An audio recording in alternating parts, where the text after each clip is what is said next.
the case of Carrie Leah Farver. Carrie Leah Farver was born on November 30th, 1974, in Macedonia, Nebraska, USA. As a single mother, she raised her son, Max Maxwell, after experiencing failed relationships in the past. Raising Max was challenging for Carrie. Despite her immense love for her child, she struggled with depression, which led to a period where she spent a month in bed. During this time, her mother, Nancy Rainey, took care of Max. Carrie's difficult relationship with Max's father and unstable living conditions contributed to her mental health issues. At the age of 20, Carrie's struggles led to a diagnosis of bipolar disorder. This condition causes extreme mood swings ranging from euphoria, increased productivity, and excessive friendliness to depression, bitterness, and feelings of powerlessness. Although bipolar disorder significantly complicates daily life, Carrie's doctor found an effective treatment for her in the early 2000s. With this treatment, Carrie was able to manage her condition and live a relatively normal life. Whether Carrie wanted to settle her personal life is an open question. On one hand, what woman doesn't dream of a suitable partner? On the other hand, why commit to someone who might bring worries and misfortunes? Carrie was raised in a loving family and had an active lifestyle. She played sports and aspired to become a doctor. However, her dreams were cut short during her first medical practice when she fainted at the sight of blood. Deciding not to risk her health or her patients, she pursued a career in programming instead. In the fall of 2012, Carrie received a job offer in Omaha with good prospects and decided to take it. However, her son Max was in middle school and preferred to stay in his familiar surroundings, so he remained with his grandmother in Macedonia. According to Amy, a friend of Carrie's father, Carrie had a radiant smile that drew attention whenever she entered a room. It was likely this quality that caught Dave Kropa's eye when they met at an auto repair shop in November 2012. As Carrie showed him something inside her car, a Ford Explorer, Dave felt an instant attraction.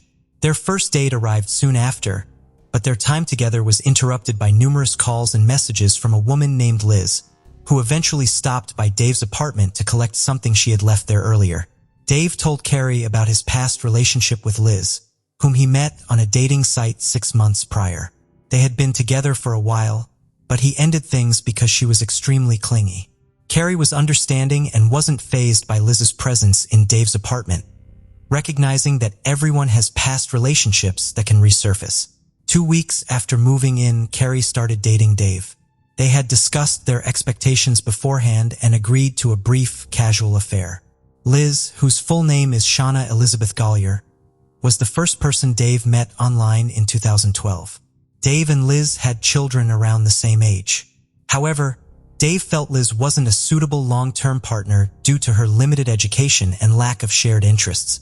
Their relationship focused more on physical intimacy than meaningful conversations. Over time, Liz grew increasingly interested in what Dave was doing when she wasn't around, particularly in regards to who he was seeing. However, Dave consistently reminded her that they were in an open relationship, implying that she shouldn't be concerned about his interactions with others. He also reassured her that she had the freedom to date other men if she chose to do so. Despite Dave's openness, Liz couldn't shake off her feelings of dissatisfaction and jealousy, particularly towards Dave's children and their mother, Amy. She struggled to understand the close bond that persisted between Dave and Amy even after their breakup. As a result, Liz's behavior became increasingly possessive, prompting Dave to create distance between them. It was during this period of separation that Carrie entered Dave's life.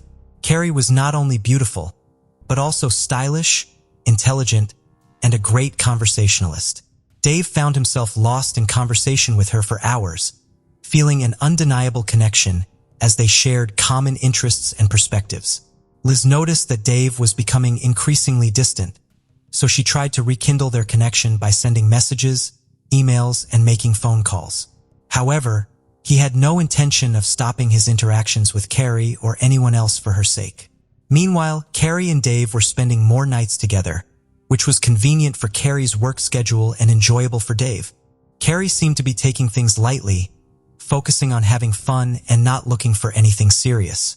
In December 2015, Liz was shot and non-fatally wounded, leading her to suspect who might be responsible and realize she needed to take action. 2 years prior, on November 13, 2012, Carrie had kissed Dave goodbye before he left for work, expecting to see him later. However, that would be the last time they saw each other. At 9:45 a.m. that morning, Dave received a surprising text message from Carrie stating she wanted to move in with him permanently. Dave found this message disconcerting as they had previously discussed and agreed not to rush into a relationship, being happy with their current situation. Dave replied that he wasn't ready for such a change, but Carrie's response was unpleasant and filled with profanity. He was shocked to discover that all of Carrie's belongings were gone from the apartment. This led him to believe she had left him for good. That same day, Carrie also removed him as a friend on Facebook, which seemed like the end of the matter. However, Dave started getting multiple rude texts and emails from Carrie daily, containing curses and threats to ruin his life. Carrie sent a large number of these messages, all of which were aggressive. Uncharacteristically, she also stopped showing up for work, despite being known for her punctuality. Strange messages weren't only sent to Dave, but also to her mother and 15-year-old son, Max. She claimed to have found a job in Kansas and planned to take Max with her, but wanted to be alone for the time being due to worries over her failed romance. In May 2013, Carrie posted on Facebook that she'd left of her own free will and was tired of criticism. She wasn't missing her old life but wasn't ready to return home. Carrie asserted her independence as a grown woman, stating that she had the right to leave home if she chose to. She apologized for hurting everyone by leaving abruptly. However, as time passed, Carrie failed to reappear. Her mother became increasingly concerned when Carrie missed important family events, including her own birthday, Max's birthday, and other celebrations. The final indication that something was seriously wrong was when Carrie missed her father's funeral. Liz began receiving messages from Carrie, which were insulting, humiliating, and even threatening. Carrie warned Liz to stay away from Dave. Confused by Carrie's behavior, Liz reached out to Dave, who revealed he was facing a similar situation. Carrie was sending him messages and emails, accusing him of wrongdoing, calling him a liar, and vowing revenge for the pain he allegedly caused her. The messages were sometimes ominous, with Carrie claiming to know what Dave was doing at the moment. The shared experience brought Dave and Liz closer together, but also made Dave feel guiltier about the trouble he had caused.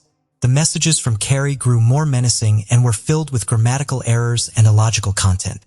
This was unusual, as Carrie's mother claimed that her daughter had always been a calm person who wrote coherent and well-structured letters and documents. Carrie was known to be meticulous about spelling and writing style. It's possible that she had experienced even more severe mental health issues. Her actions seemed to be driven solely by her uncontrolled mental state.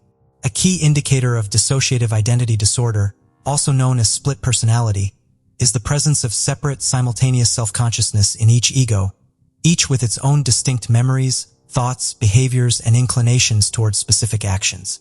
This might explain Carrie's unusual behavior and altered writing style. Everything suggested she was unstable, which is why the police didn't initially consider her missing, instead focusing on stopping the pursuit of Liz and Dave. They tried to track Carrie's cell phone, but it was unsuccessful due to blocked signals. Meanwhile, Liz and Dave continued to receive hundreds of texts and emails, sometimes simultaneously receiving nasty messages when they were together. Dave and Liz continued dating, but he felt uneasy around her as she became increasingly demanding. Despite claiming to be fine with their no-commitment relationship, Liz's behavior suggested otherwise. Every time Dave tried to end things with Liz, Carrie would start texting him, bonding with him over their shared victimization. This common ground drew Dave and Carrie closer together, causing them to reunite repeatedly. In January 2013, a missing car was surprisingly found in Dave's front yard. However, the fingerprints on the steering wheel didn't match Carrie's, and the car showed no suspicious signs. The police eventually returned the car to Carrie's parents. Carrie continued to message Liz and Dave, escalating her behavior by sending pictures of their children and threatening to harm them unless Dave left Liz alone.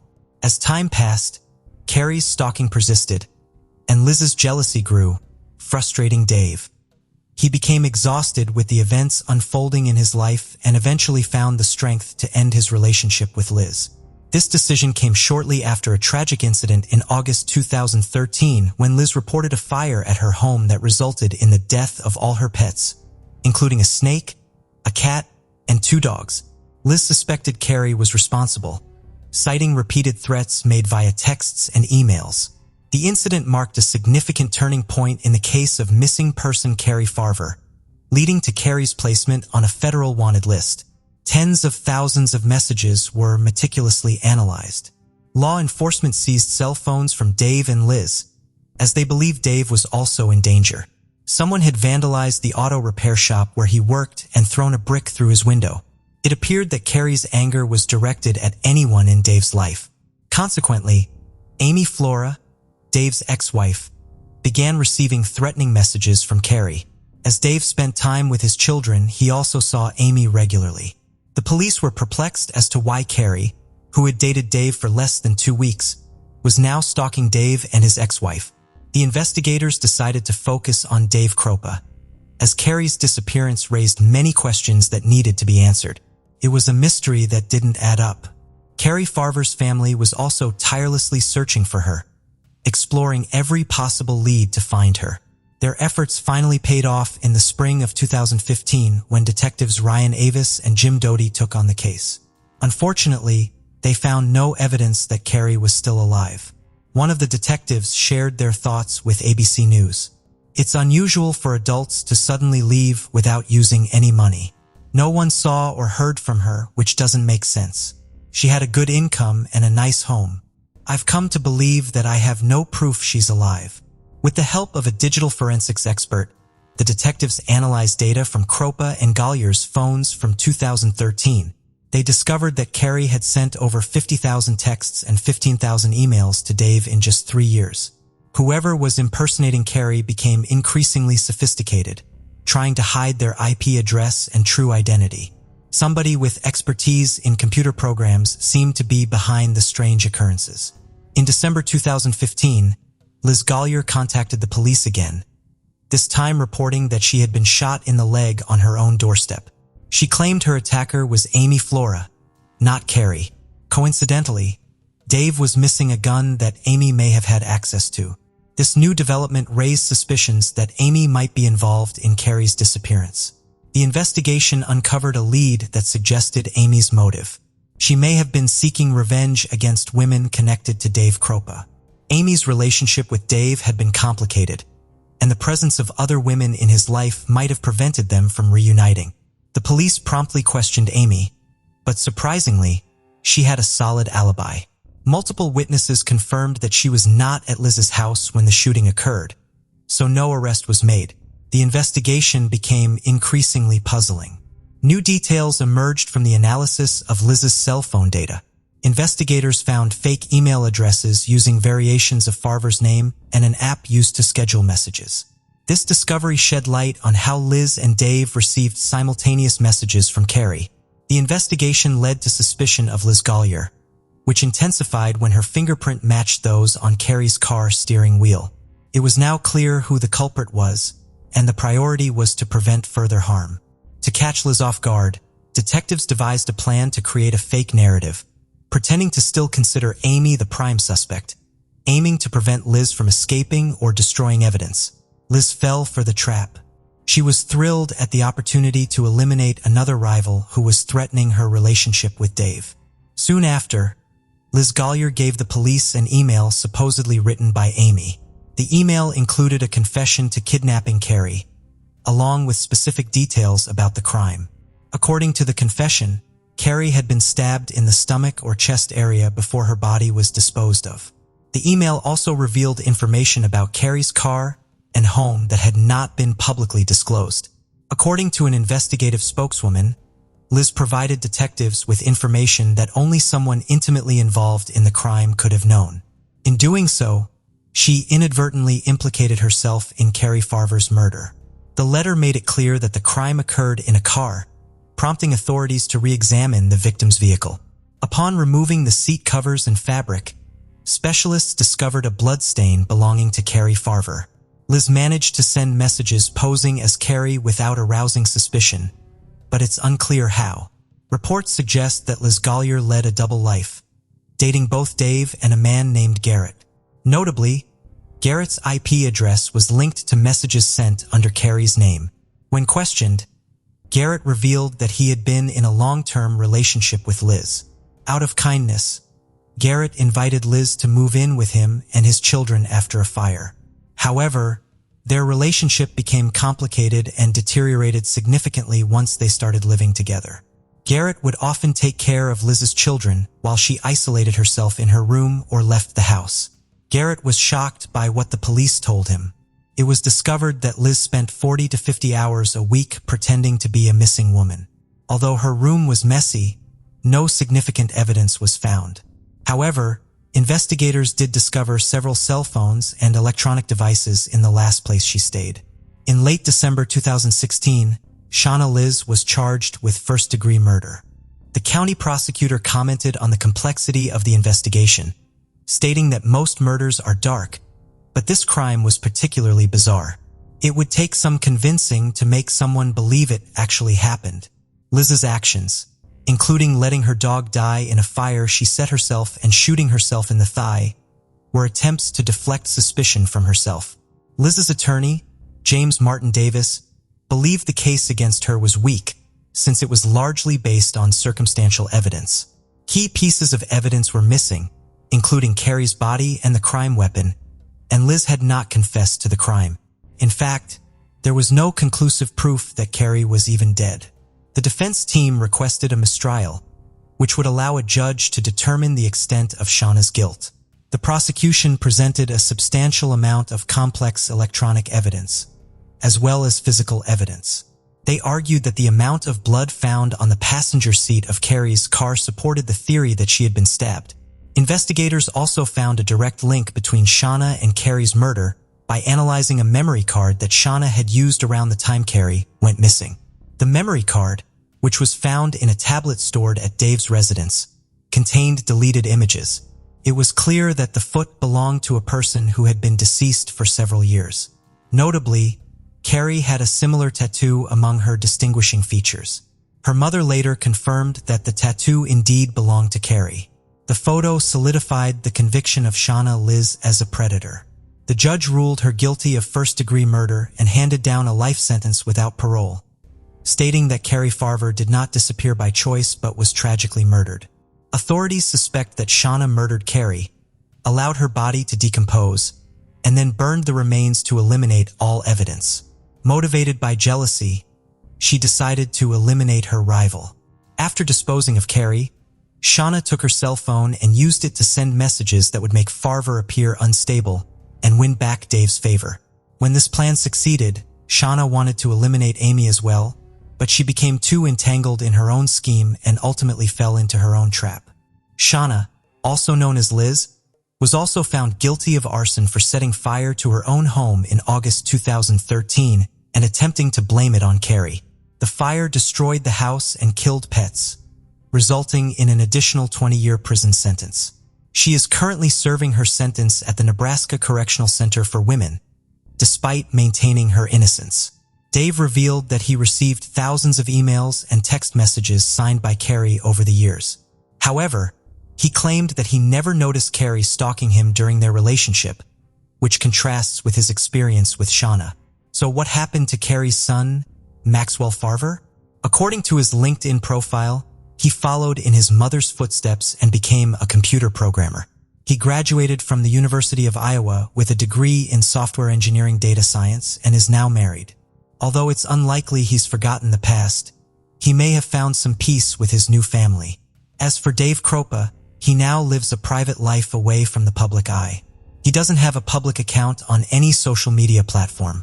This disturbing crime story is a harsh reminder of the complexities and manipulation that can occur in human relationships. It highlights how vulnerable we can be in our own surroundings, unaware of the true nature of those around us. On a cold evening in November 2021, Bobby Ann McLeod, a young woman from Plymouth, England, was waiting alone at a bus stop, intending to catch a bus to the city center to meet her friends. Dressed for a night out, She stood by the roadside, unaware of the fate that awaited her. As the minutes ticked by, the expected bus came and went, but Bobby Ann was nowhere to be found. Bobby Ann McLeod was born in 2003 in Plymouth, a lively coastal town in the southwest of England. She grew up there with her parents, Donna and Adrian McLeod, and her older brother, Lee. The McLeods were a tight-knit family, always making an effort to show each family member their personal worth and importance to the family harmony. Besides the love they shared, the parents instilled strong values in their children like responsibility and respect. This probably explains why there was no competition between the siblings for their parents' affection and attention. This situation helped Bobby and Lee forge a real sibling bond without the usual rivalry for the spotlight at home. This doesn't mean they were angels or never fought. They had their typical sibling squabbles, but their affection for each other was clear to those around them. Bobby and Lee were lucky to live in Plymouth, a place with a rich history dating back centuries, known for its monumental buildings and stunning seafront that often impress visitors. Surrounded by such a positive environment, Bobby Ann thrived, becoming a popular and cheerful person, always with a bright smile on her face. People who knew her from high school described her as a pretty girl with fair skin, long hair, not very tall, and with a delicate demeanor. Her kindness, loyalty, and willingness to help others made her a great friend to many. Like many teenagers, Bobby Ann was drawn to the rebelliousness of alternative rock and its provocative lyrics. She listened to artists and bands like Pink Floyd, Nirvana, Queen, and even the controversial rapper Eminem. Despite the loud music that challenged the norms, Bobby Ann remained the sweet girl everyone knew. She loved watching Disney movies, with Lilo and Stitch being her favorite, fascinated by the blue alien, her favorite color. At school, she was known for her artistic talent and creativity. She was always motivated and clear about what she wanted in life. One of her goals was to graduate from high school, and upon achieving that, she aimed for higher education. She entered university aspiring to become an interior designer. Around this time, she also experienced young love, starting a relationship with a local boy a year younger than her. They made a cute couple, got along well, and shared many friends. Donna and Adrian, as parents and Lee as the older brother, approved of the relationship, seeing that the young couple didn't neglect their responsibilities because of love. In fact, since they were all busy with studies during the week, they made sure to plan time together on weekends. So on Saturday, November 20th, 2021, nobody at the McLeod's home was surprised when Bobby Ann said she would go out with her boyfriend, keeping up with their routine of nurturing their romance.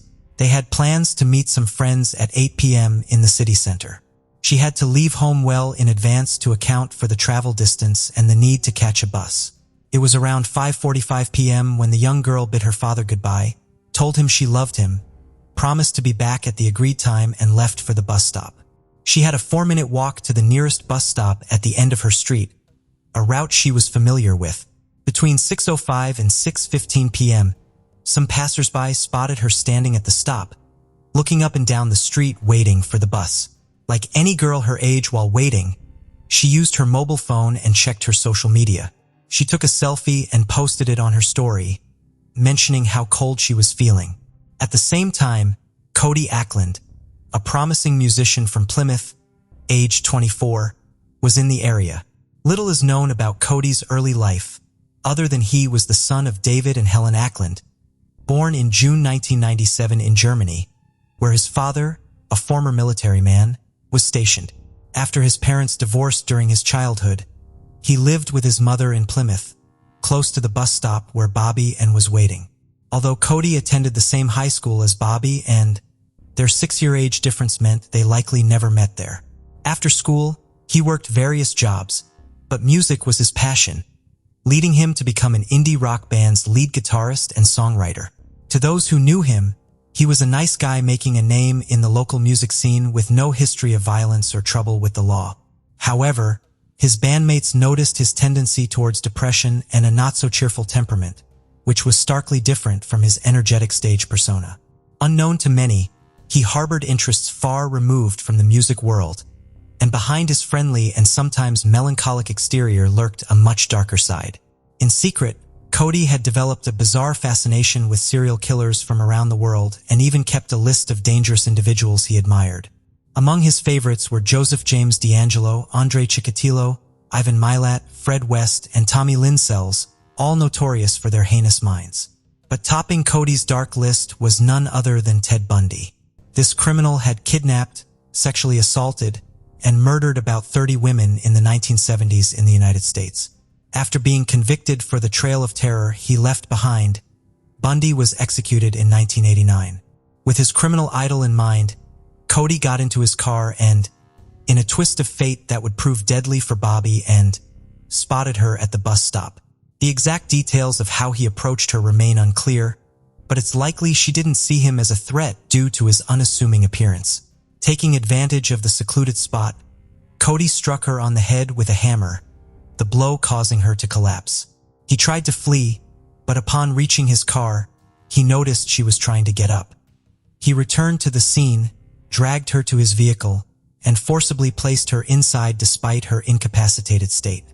In the McLeod family, there was a rule that whoever left home should inform the family upon reaching their destination. This simple act provided peace of mind.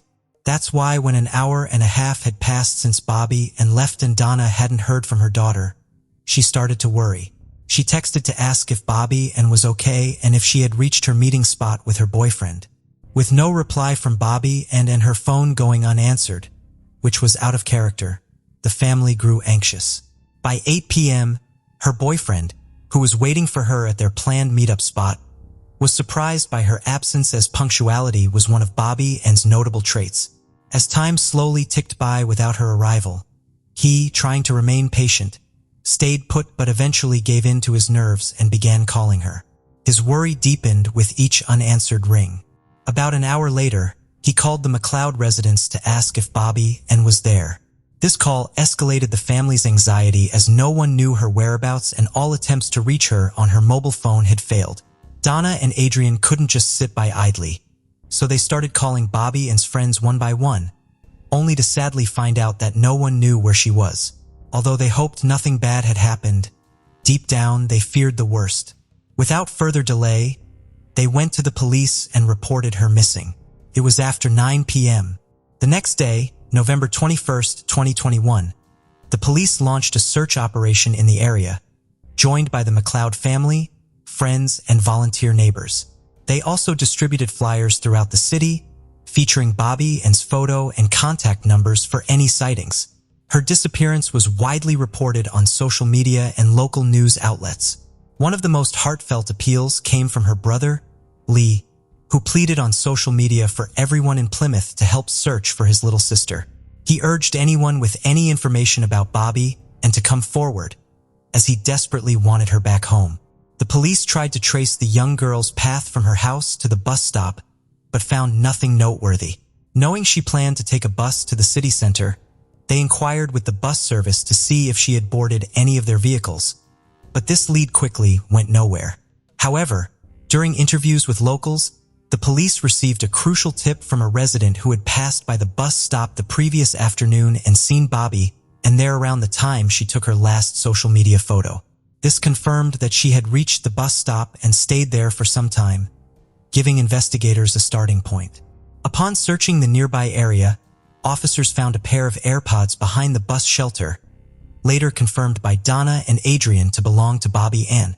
The area around the bus stop was cordoned off with yellow tape, and the police conducted a thorough inspection, even getting on their knees to search for any potential evidence. The search extended to all nearby streets. Since Bobby Ann never boarded the bus and her AirPods were found close to the bus stop, authorities considered the possibility that she might have been abducted or attacked during a robbery attempt. Believing public involvement was crucial in gathering information to find the missing student, the authorities turned to the media, calling on anyone with even the slightest information related to the case to come forward to the nearest police station. The detective on the case provided a detailed description of the missing teenager. 18 years old, slim build with light brown shoulder-length straight hair and green eyes, wearing ear piercings. He mentioned that according to her family, she was last seen wearing a gray sweater, black ripped jeans, fishnet stockings, and light-colored sneakers. He also directed a message to Bobby and herself, urging her to contact the police if she heard the appeal. He emphasized that she wasn't in trouble. They just needed to know she was safe. Another task for the investigators was to track her mobile phone, which led them to the city's outskirts, though they couldn't pinpoint the exact location. However, luck struck that same day. A bus driver on the route near the bus stop where Bobby and vanished handed over her phone to the police. He explained that on November 20th at 7:15 p.m., a local found the phone and an empty AirPods case at the same stop used by Bobby and when a bus arrived at 7:23 p.m., the local spoke with the driver and handed over the items, assuming the owner would come looking for them. The next day, after seeing news of Bobby Ann's disappearance and her last sighting at that bus stop, the driver decided to give the found items to the police. On November 22nd, the family, police and volunteers continued searching for clues in the fields, forests and roads around Bobby Ann's area, but found nothing, growing increasingly desperate. Then on November 23, 2021, at 1:17 p.m., a voluntary witness statement at the police station significantly shifted the investigation's direction. A young, well-dressed and polite man entered the station, offering information about the missing girl, expressing his wish to assist the police and her family. The officer summoned a detective to speak with him. Unaware of the bombshell about to drop, the detective listened as the man claimed he had abducted Bobby and from the bus stop 3 days prior and had since killed her, providing details of the alleged crime. The police, skeptical of whether to believe his story or dismiss him as a fame-seeking lunatic, placed a map before the self-confessed perpetrator, asking him to pinpoint where he left Bobby Ann. While some officers still hoped the interior design student might be alive, they rushed to the indicated location. Sadly, there was no chance of rescuing Bobby Ann. The dense underbrush impeded their advance, but as they moved forward, they found a woman's unclothed body lying face down. The state of the scene and the skin's discoloration left no doubt. The woman had died days earlier.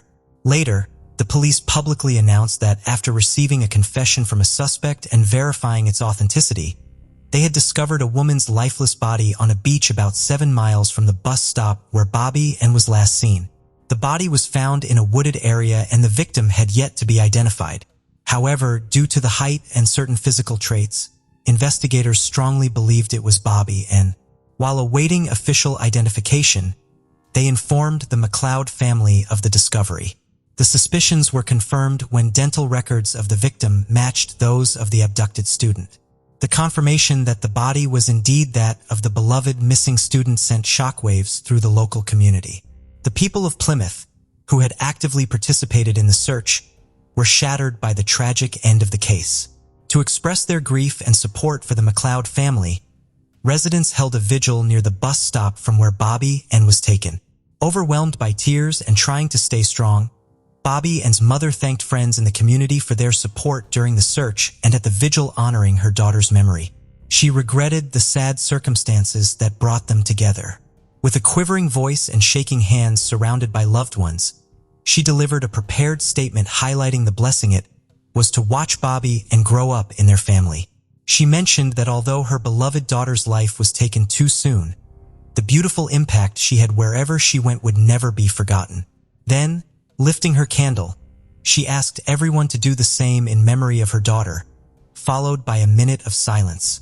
Lee, Bobby Ann's older brother, also shared his feelings, but he did so on social media, thanking her for the time they spent together and vowing never to forget her. He expressed how unjust it was for such a beautiful and talented girl to meet such a horrific and undeserved end. He shared a childhood photo of them smiling and happy in their primary school uniforms. In the message accompanying the photo, Lee wrote that he hoped to reunite with his beloved little sister in heaven and that it was an honor to be her big brother. He promised to forever cherish the adventures and journeys they shared and wished her eternal peace. As the community and those close to Bobby Ann were still reeling from the shock of the events, the gruesome details of the crime began to emerge, stirring a mix of grief and anger among them. The forensic report highlighted the severe injuries she sustained from a blunt object, likely a hammer, revealing she had 14 serious wounds to her head and face. Contrasting with the attack's brutality, and despite her body being found unclothed, the forensic expert found no evidence of sexual assault before her death. Media outlets then disclosed the name of the alleged perpetrator of the brutal assault that ended Bobby and McLeod's life, identifying him as 24-year-old Cody Ackland, a musician from the same town. Following the revelation of the suspect's identity, Cody's lawyer issued a statement on his behalf, claiming full responsibility for the crime. His assertion in the statement that he had never seen the young woman before the night of the incident baffled the public, leaving the motive for such a cruel and unwarranted attack a mystery. For those who knew Cody, this news was a shocking blow, as he had never been in trouble before. However, as the investigation delved into Cody's computer, phone, and other belongings seized along with his car, they uncovered chilling aspects of his life that no one knew. Investigators found over 3,000 images on the supposedly quiet musician's phone, revealing a sinister side unknown to all. Many of these images resembled scenes from horror movies due to their disturbing and dark nature. His browsing history also showed that in the days and weeks leading up to the young woman's abduction, Cody had been researching the most heinous acts committed by serial criminals, as well as remote locations and potential weapons. In the hours before the young girl's abduction, Cody visited the website of an online sports store browsing through baseball bats and waterproof clothing. For the investigators, the unfolding evidence seemed almost unbelievable, as Cody had been a complete unknown to them before he walked into the station with his horrific confession. He had appeared so normal that he had never attracted police attention or been involved in any trouble before. The investigators theorized that on the day of the crime, Cody succumbed to his secret desire to emulate the serial killers he idolized, leading him to commit a serious offense. They believed Bobby and was simply in the wrong place at the wrong time, her life tragically ending due to a stranger's urge to act on his dark criminal instincts. They speculated that if Bobby hadn't crossed his path, Cody might have targeted anyone else, regardless of age or gender, with his sole intent being to take a life, not necessarily to commit sexual assault.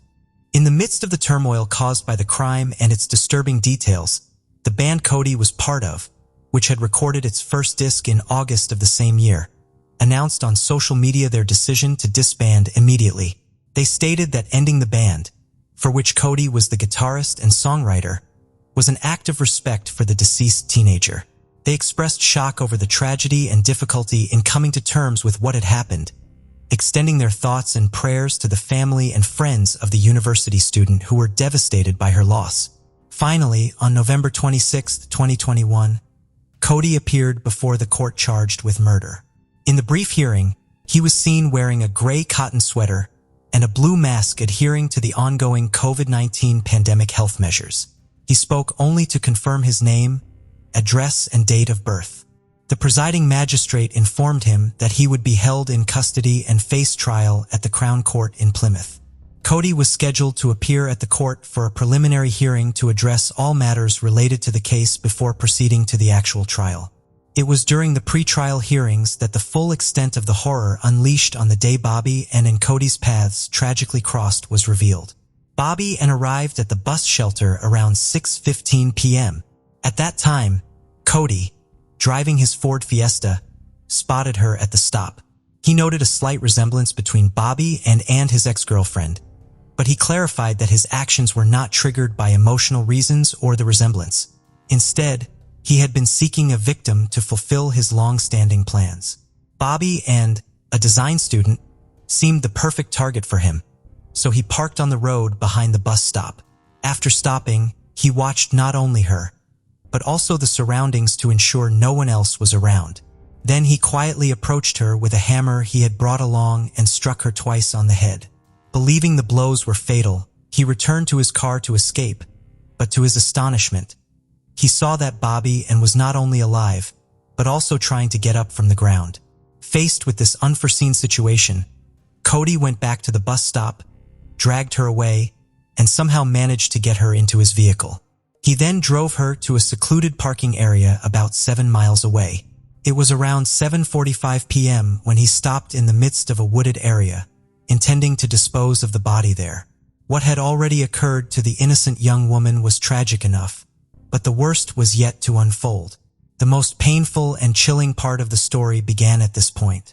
Cody recounted that when he attempted to leave the body, he realized Bobby and was still alive and conscious. Despite having the opportunity to repent and seek help or take her to a hospital for medical care, Cody chose not to deviate from his original plan. He decided to remove her from the car. And at that moment, despite being attacked by him, the defenseless young woman expressed her fear to him. Cody told her he was scared too because he had never done anything like this before. Then he attacked her with the hammer, striking her 12 times in the head. He immediately set about destroying evidence, starting with burning her handbag in the woods. When he returned to where Bobby and lay, he was, in his words, both surprised and impressed because she was still alive, making some sounds. Admitting he admired her resilience, he said he then ended her suffering by suffocating her. Next, he placed her body in the trunk of his car and drove about 30 miles, where he hid the body after undressing her and removing her jewelry. Around 10 p.m., Cody returned home and went straight to bed. The next day, he threw the hammer into a river and disposed of a bag containing the blood-stained clothes of both him and Bobby and at some orchards. On November 21st, while the McLeods, police and their community were frantically searching for the young woman, Cody was out enjoying himself. He went to a pizzeria with friends, attended a band rehearsal, and spent most of the night in a local bar. Witnesses called to testify noted that Cody seemed unusually cheerful that day, even making jokes and hugging friends. The defendant recounted that on November 22nd, he continued enjoying himself, buying sweets and going to the movies while keeping up with the latest news and massive search efforts for Bobby and on his phone.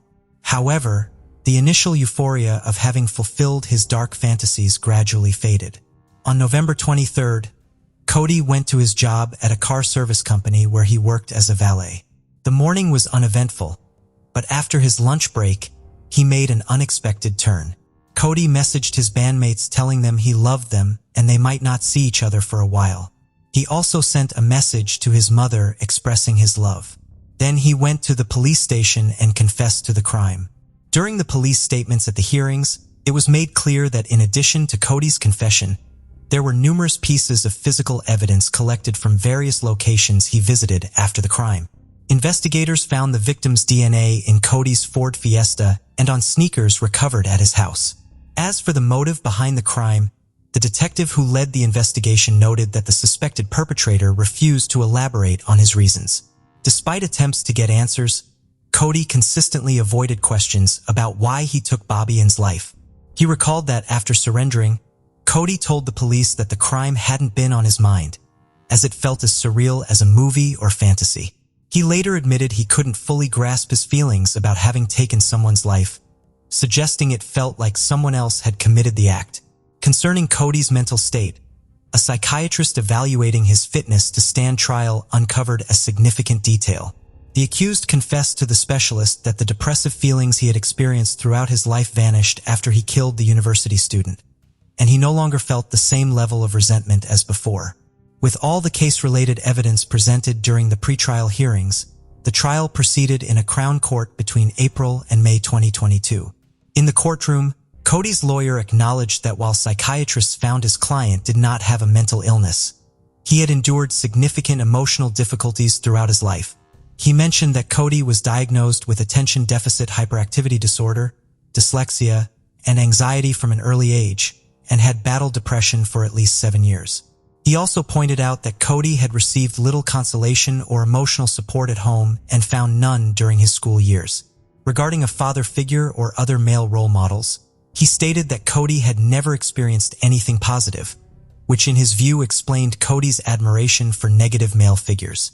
In contrast, the prosecution pointed out Cody's obsession with serial killers, particularly Ted Bundy, noting the deliberate choice of a hammer as a weapon, mirroring the preference of his top-ranked criminal idol.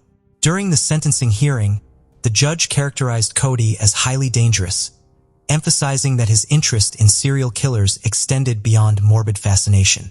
He highlighted the loss of Bobby and McLeod's potential life, describing her murder as brutal and savage, and stated that the crime not only caused outrage, but also instilled fear across the region, for which Cody must also bear responsibility. The prosecutor depicted Cody as leading a double life, driven by a pathological desire to emulate serial killers. He called for a severe sentence for the prolonged and frenzied attack against a petite, defenseless young woman who expressed fear during her ordeal. The prosecution presented a victim impact statement from the McLeod family, portraying Bobby and as a beautiful and bright young woman full of future plans, brutally stolen from them. They expressed that life without her was unbearable, and while acknowledging no sentence could match the severity of the crime, demanded the full extent of legal retribution. The defense attorney, on the other hand, argued for mitigation, citing Cody's voluntary surrender and confession, which provided the McLeod family with some closure and knowledge of their daughter's fate. When delivering the sentence, the judge addressed Cody directly, stating he had brutally ended the life of a wonderful young woman after a prolonged torment. He sentenced Cody to life imprisonment, setting a minimum term of 31 years before eligibility for parole. 6 months after the tragic day, her life was extinguished. The time came to bid farewell to Bobby and McLeod. The profound impact of her case on the community and the genuine affection of the locals for the friendly and beautiful young woman and her family were once again evident.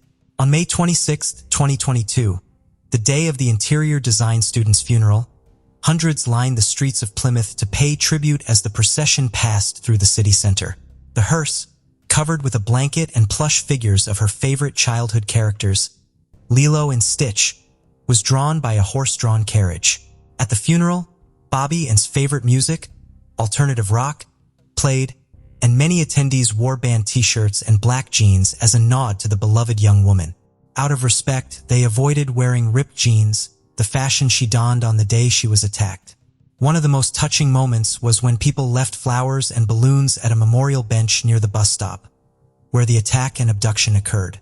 Cody's obsession with one of the most notorious serial killers of the 20th century led him to commit the unthinkable. His crime shattered a family and community still mourning the loss of the delightful young woman he killed. Case of Anna Repkina. Anna Alexieva Repkina, a charming and outgoing woman from Chelyabinsk, Russia, hailed from a good family. With a strong work ethic, passion for travel, rock music and cats, she owned several. Anna was a vibrant individual. She loved capturing life's precious moments through photography and valued romantic relationships deeply. Her ultimate goal was to find true love, settle down, have children and build a happy family. Anna's remarkable sense of humor made her a delight to be around, something her friends and acquaintances often highlighted. However, her life took a dramatic turn in 2016, when a high school sweetheart of 7 years ended their relationship, leaving her devastated. Despite this heartbreak, Anna refused to give up on her dreams. She took the initiative to try online dating, determined to find her ideal partner. On a Russian dating site, she came across a promising match who seemed to possess all the qualities she was looking for. Met a charming young man named William Hargrove, a 26-year-old from Oregon who worked as a bouncer and mechanic. What drew her to him was his fascination with Russian culture, but more importantly, his adoration for her. William consistently showed kindness to Anna, often complimenting her and making an effort to be present for her whenever she needed him. Despite the physical distance between them, those who knew him described William as a charismatic and passionate person with a great sense of humor who inspired those around him to chase their dreams. As they developed their online relationship over several months, their bond grew stronger. They seemed perfectly suited for each other, sharing similar tastes in music and a love for live performances, as well as a similar sense of humor. Friends who knew them noted that Anna and William complemented each other beautifully. William's caring nature was evident in his thoughtful gestures, such as sending Anna flowers despite being separated by oceans. Anna and William's online chemistry was undeniable, but they wanted to confirm their connection in person. So in December 2016, they decided to take their relationship to the next level. Anna booked a flight to Oregon to spend the Christmas holidays with William. However, she initially made a mistake and booked a ticket to Portland, Maine instead of Portland, Oregon. Before realizing the error, she had already flown to Maine, but she was determined to make it work. After fixing her flight issues, Anna finally arrived in Oregon. William picked her up from the airport and they spent the next 10 days together. He took her on sightseeing trips, and they enjoyed activities like visiting the seaside, playing in the snow, and cuddling by the fire. William also introduced her to his friends, and they celebrated New Year's Eve together, sharing a romantic kiss at midnight. It was the perfect Christmas experience for Anna. After a whirlwind 10-day visit, William popped the question to Anna using his grandmother's emerald ring, and she happily accepted. However, what Anna didn't know was that William was leading a double life. During their time together, he had also been secretly seeing his 33-year-old landlady, Michelle Chavez, behind her back. William rented a room in Michelle's house, and it seemed he also held a special place in her heart. Michelle was married with 2 children, but this didn't deter her romantic involvement with William. Their affair had been ongoing for over a year when Anna, William's girlfriend, visited Michelle's home. Unbeknownst to Anna, she was meeting her rival, as Michelle was her boyfriend's landlady. Michelle showed understanding when William brought Anna to her home, perhaps thinking William would never leave her or believing Anna was insignificant, much like her own husband. Whatever the reason, Michelle didn't expose their secret. It wasn't until Michelle discovered the engagement ring that her husband's stance on the situation became clear to everyone involved. Meanwhile, returned to Russia, unaware of the drama she had left behind. After posting a photo of her engagement ring on Facebook, the social media algorithm brought the post to Michelle's attention. Michelle's anger wasn't solely due to William's engagement to another woman. Michelle planned to leave her husband to be with William, and as a symbol of her commitment, took off her wedding ring and gave it to him. However, she soon discovered that the ring was identical to the engagement ring William had given to Anna. It turned out that William had given Anna Michelle's own wedding ring, which had been recycled. Michelle confronted William about this, and he tried to calm her down, insisting that Anna meant nothing to him and promising to break off their engagement on March 1, 2017. Meanwhile, had packed her bags, including her wedding dress, and had quit her job, ready to start a new life with William in another part of the world. Michelle was unhappy about this development. Anna's mother, Yelena, also had reservations about her daughter's hasty decision. She was unsure about William, whom Anna barely knew, and thought she was rushing into things. Anna, however, was convinced that she was in love and saw no reason to wait. Yelena finally released Michelle from her grasp. Michelle, realizing Anna's visit was not a social call, grew angry. She demanded that William find another place to live, refusing to let the engaged couple stay under her roof. William complied, renting an apartment for himself and Anna. However, he continued to secretly see Michelle, sneaking out to visit her and reassuring her of his commitment to her, downplaying Anna's importance. Michelle became increasingly worried about William's growing relationship with Anna, so she took action. She contacted Anna on Facebook, revealing everything about her and William's ongoing affair. Anna reported the conversation to William, but he dismissed it as Michelle's jealousy. Anna believed him, and the couple decided to ignore Michelle's warnings and focus on their future together. They set a wedding date for March 23rd and planned a beachside ceremony. Anna wore the wedding dress she had brought from Russia, and they headed to the beach. However, the officiant failed to show up. After waiting for what felt like an eternity, they returned home. They planned to try to get married again in April. On that same day, surveillance footage captured the couple buying food at a McDonald's drive-thru. Anna sat in the passenger seat, still wearing her wedding dress. William had told her that the officiant was sick, but that was a lie. Despite claiming he didn't love Anna, William had kept her convinced that he wasn't invested in their relationship. However, had grown tired of William's manipulation. On April 15th, Michelle gave William an ultimatum: choose between her and Anna. Michelle made it clear that if Anna wasn't gone by April 20th, she would take drastic action, build a snowman, a sinister phrase meaning to kill someone, and hide their body in a snowy area where it would never be found. After issuing her threat, Michelle lost contact with William and assumed he had chosen Anna over her. She left him voicemails to express her feelings. On Sunday, April 16th, William phoned Michelle to share the news that he was single again, having just ended his tumultuous relationship with Anna, who was now headed back to Russia. Coincidentally, William had hit a deer with his car and was waiting at the Ailey Martile store for repairs. He asked Michelle to meet him there. As it was Easter Sunday, Michelle was attending a family gathering, but she excused herself to join William.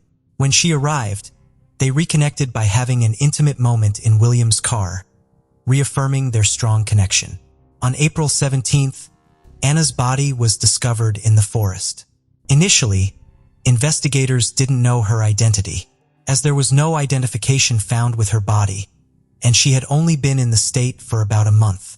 The crime scene lacked a murder weapon, but was littered with trash. However, amidst the debris, a clear plastic bag caught their attention. Inside, they found a KFC receipt, an empty Pepsi cup, and a KFC chicken paper bag. The KFC receipt turned out to be the crucial clue in solving the case. It contained a date, time, and debit card number, which led investigators to Kevin Thomas. When questioned, Kevin revealed that he was best friends with William and had been getting to know Anna. He also shared a tradition with William where they would eat lunch at KFC every Friday. The receipt, it turned out, was from a purchase made about a week before Kevin's questioning. The investigation into Anna's death led to the discovery of William's deceitful behavior.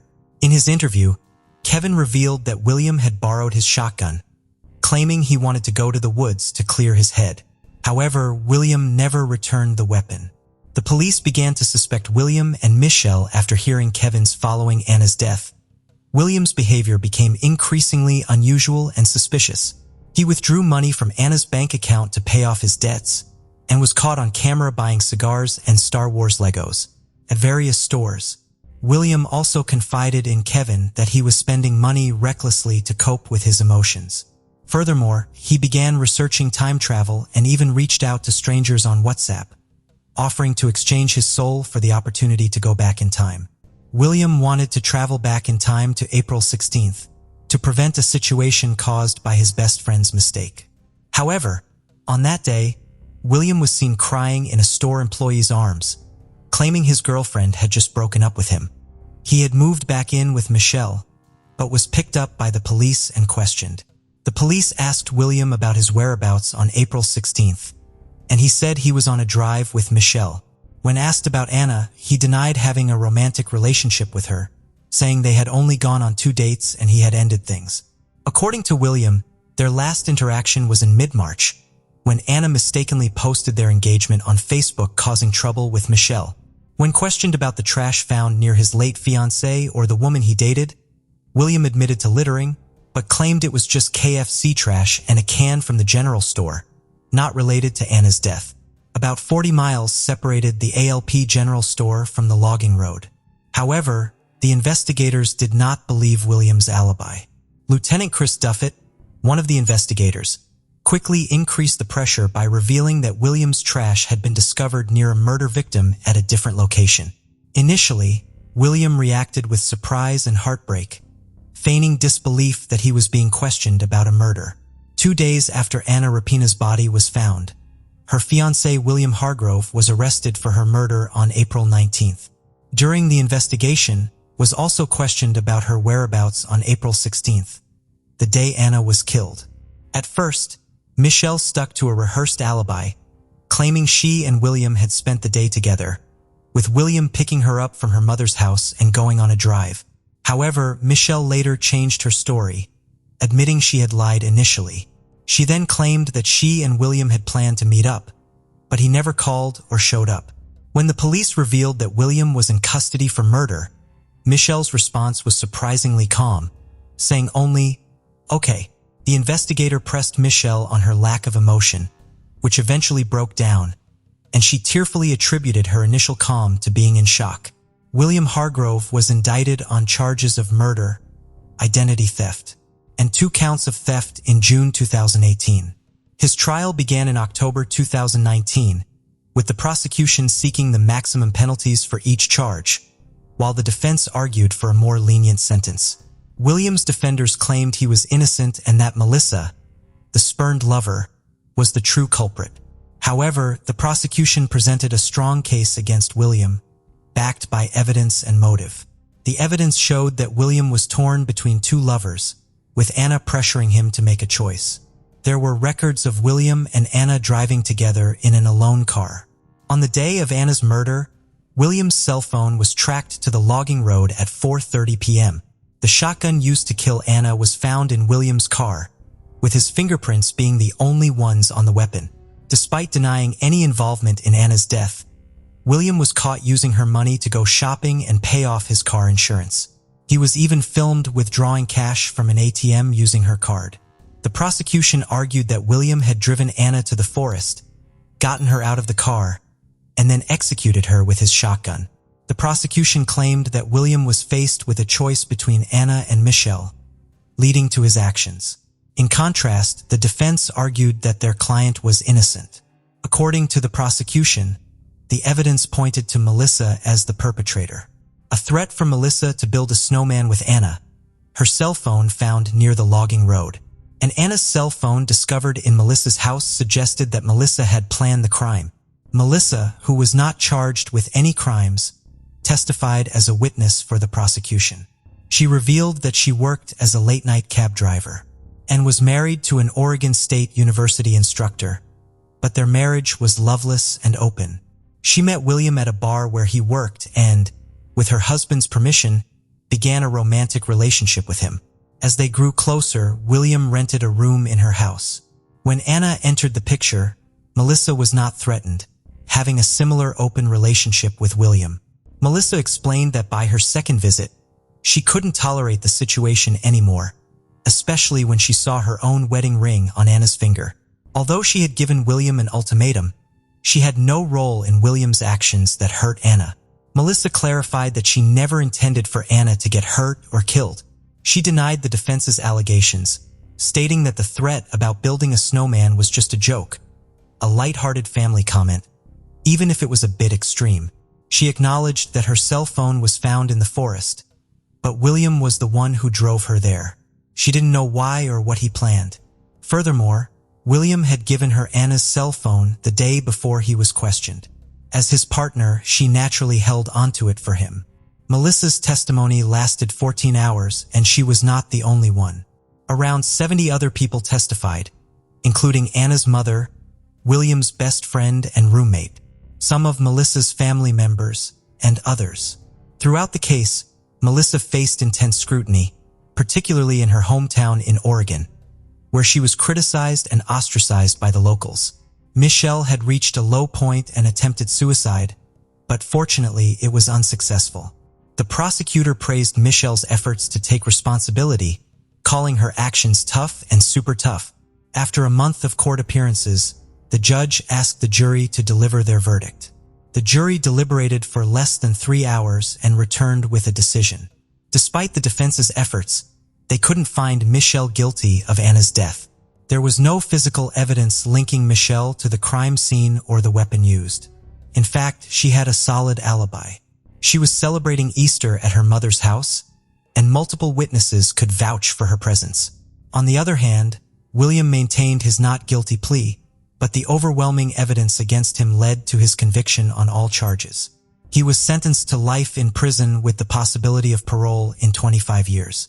Anna's attorney announced plans to appeal the verdict. Notably, the jurors developed a strong connection with each other during the trial. After the trial, they visited the logging trail, where Anna's life was tragically cut short, to pay their respects to her memory.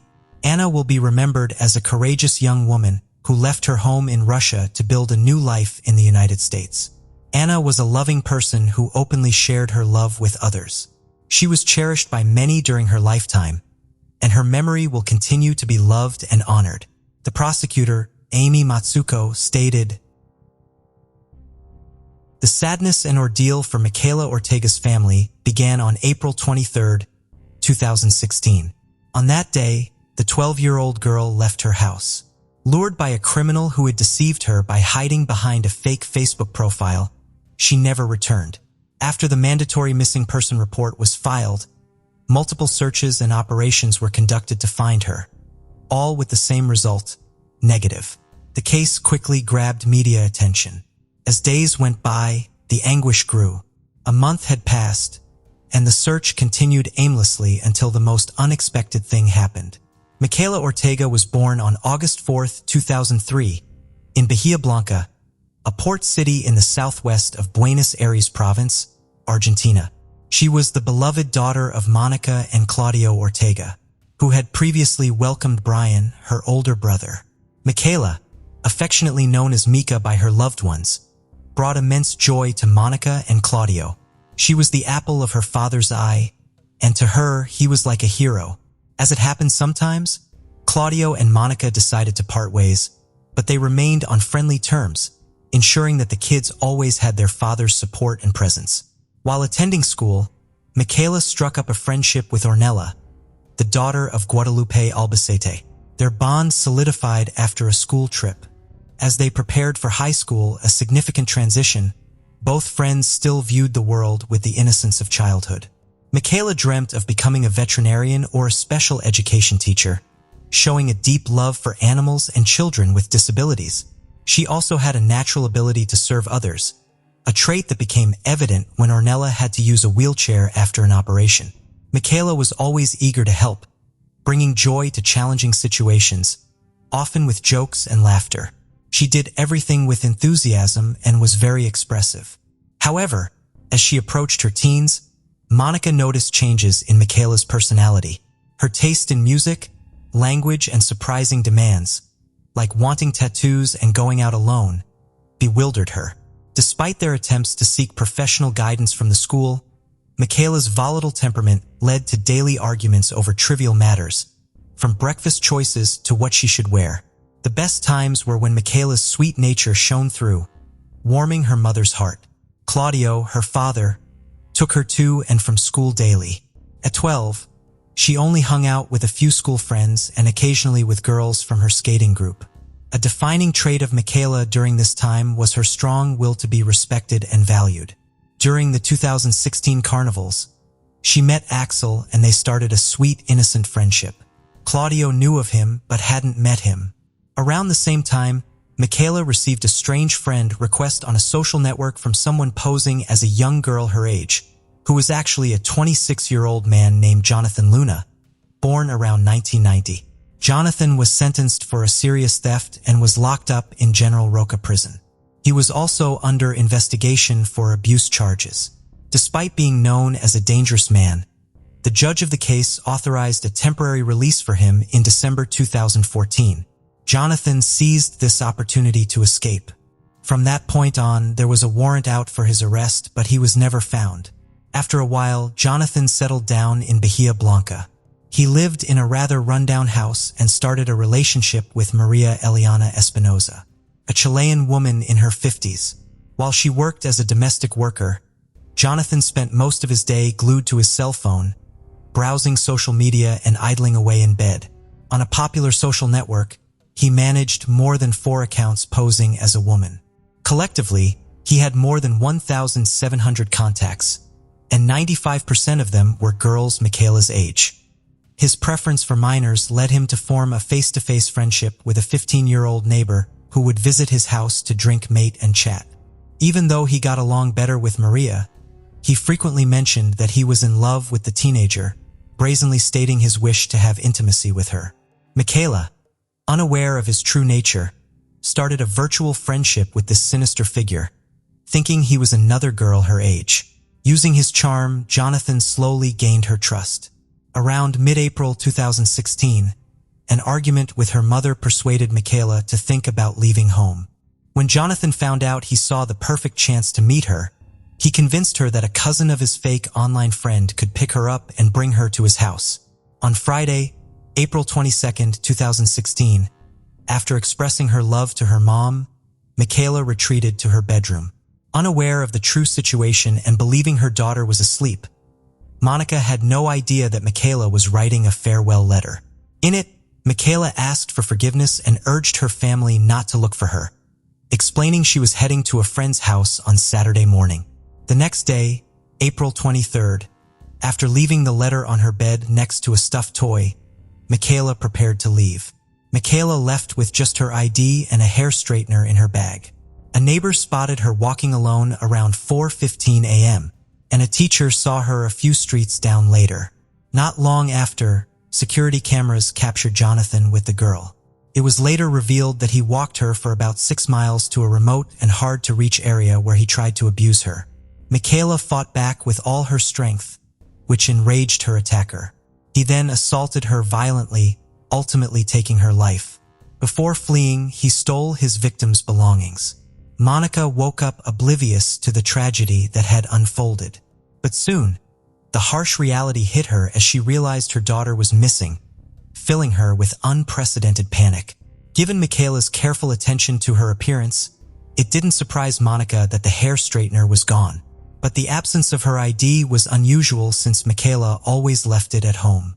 The letter, undoubtedly in her daughter's style, hinted at something more behind her disappearance.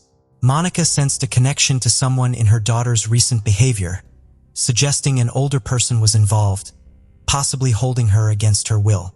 Meanwhile, Jonathan returned home, disturbed and wet. When Maria asked what happened, he admitted to making a serious mistake. The parents immediately reported Michaela missing, prompting swift action from the authorities and community solidarity, with extensive searches and operations underway. Yet none were successful. The case quickly captured media attention and public concern, while Monica, guided by a mother's intuition, believed her daughter hadn't left the city. Jonathan closely followed the news, demanding silence in the house to listen better, and even callously remarked that the young girl had brought her fate upon herself using insults. As days passed, the anguish grew and the lack of resources for the search became apparent. At one point, they ran out of funds to make color copies of Michaela's photo for distribution. During this darkest time, Monica saw how some individuals went above and beyond, even using their own money to help find her daughter. 13 days after the disappearance, security camera footage emerged. Monica recognized her little girl with her pink backpack and Mickey Mouse sweater and immediately dismissed the idea of her daughter's boyfriend being involved. The footage was quickly broadcast on TV, where Maria recognized Jonathan and confronted him, but his threats silenced her from contacting the authorities. In the same month, Michaela's mother received a call from a young girl pretending to be her daughter, claiming she was sick and needed money sent to her, promising to return home if she complied. Sensing the scam, Monica tracked down the address and confronted the minor's parents, who dismissed it as a harmless prank, adding frustration and despair to Monica's ordeal. The police interviewed the young girl. Meanwhile, Michaela's mother tirelessly scoured her daughter's social media profiles, convinced that tracing her contacts and conversations was the key to finding her. But all efforts seemed fruitless. Jonathan tried to sell the hair straightener he had stolen from Michaela to a 15-year-old neighbor. As the search remained directionless a month later, Michaela's community and loved ones organized a candlelit march, praying for her safe return. Soon after, a woman advised Monica to seek help from a renowned dog handler specializing in search and rescue missions. Feeling this was the right approach, Monica planned to travel nearly 200 miles where he worked with the local police. By the 3rd week of May, Monica decided to make the journey and request the dog handler's assistance. He, along with 2 colleagues and a bloodhound named Duke, joined the search. Their advanced techniques allowed them to track people after significant time had passed. Around the same time, crucial information was provided by the National Center for Missing and Exploited Children, a US-based nonprofit organization combating sexual crimes against children and child exploitation. This led to the discovery of Jonathan's contact with Michaela and his criminal background. The dog handler and his dog examined Michaela's room, using a recently used Band-Aid and hair from her comb to get a scent trace, carefully preserved for the search.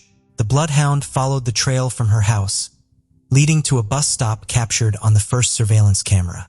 After a break, the dog continued, tracing the path to a second location where Michaela was seen with an individual. This marked a significant moment for the team as Duke covered about 3 miles following the scent, and after resting, proceeded towards a railway area. As night began to fall, the search team decided to pause their efforts, planning to resume the next day. Meanwhile, investigators cross-referenced data and approached Maria, who willingly provided crucial information. This led to a search warrant for her home. The news that the key suspect in the disappearance lived locally angered neighbors who attempted to set the house on fire, though it wasn't completely destroyed. Inside the house, police found the hair straightener, cell phones, and other items belonging to Michaela, which the search dog confirmed. Jonathan was arrested when he realized there was no escape and that the evidence against him was overwhelming. He confessed to the crime and revealed where he had hidden the body. On May 28, 2016, law enforcement, family members, the dog handler, and his dog, Duke, headed towards the indicated area, close to the train tracks. Duke led them about 10 kilometers, passing through abandoned train cars and waterlogged areas, and then into a field, reaching a bushy, grassy area near a gas company. Here, Duke indicated a specific spot. Despite some initial confusion due to Duke's erratic movements, including crossing barbed wire fences, the dog eventually led them to a very steep area and became very excited. The team followed, and there they discovered Michaela's lifeless body. Despite the grief, Monica was immensely grateful to the dog handler and Duke for bringing closure to their ordeal. While it was a grim reality, it ended the uncertainty that had plagued her. Michaela had been found not as hoped, but now she could be laid to rest properly. Meanwhile, everyone in the city demanded life imprisonment for Jonathan as they awaited the preliminary autopsy report. Jonathan was transferred from the police station to the district attorney's office, but refused to testify, causing a delay in the legal process. He was later moved to prison. The prosecutor had 15 days to file charges and request pretrial detention due to the case's severity. On May 30, 2016, Michaela was finally laid to rest. The funeral procession was attended by many, marked by tears for the loss and applause for the joy she brought during her short life. Her remains were buried in the municipal cemetery. Since then, her mother has led the charge on the case with remarkable determination. Jonathan was charged with homicide, including concealing attempted sexual abuse and aggravated theft, as well as premeditated murder and femicide. Additionally, the prosecutor included the crime of grooming or cyberbullying, defined in the Argentine Penal Code since November 2013 as using electronic communications to contact a minor for committing any sexual offense against them. Given the severity of the crimes, Jonathan could face life imprisonment. Due to social network privacy, authorities could only access Jonathan's interactions with Michaela, leading the prosecutor to suspect he might have tried to entrap other girls similarly. Monica actively sought tougher laws against cyberstalking and advocated for official preventive campaigns with national and provincial reach. In August 2016, just before Michaela's 13th birthday, she chained herself to the National Congress's doors to voice her demands and prevent similar tragedies. The protests gained support from different organizations, which had also been pushing for the criminalization of producing and distributing child sexual material online in Argentina.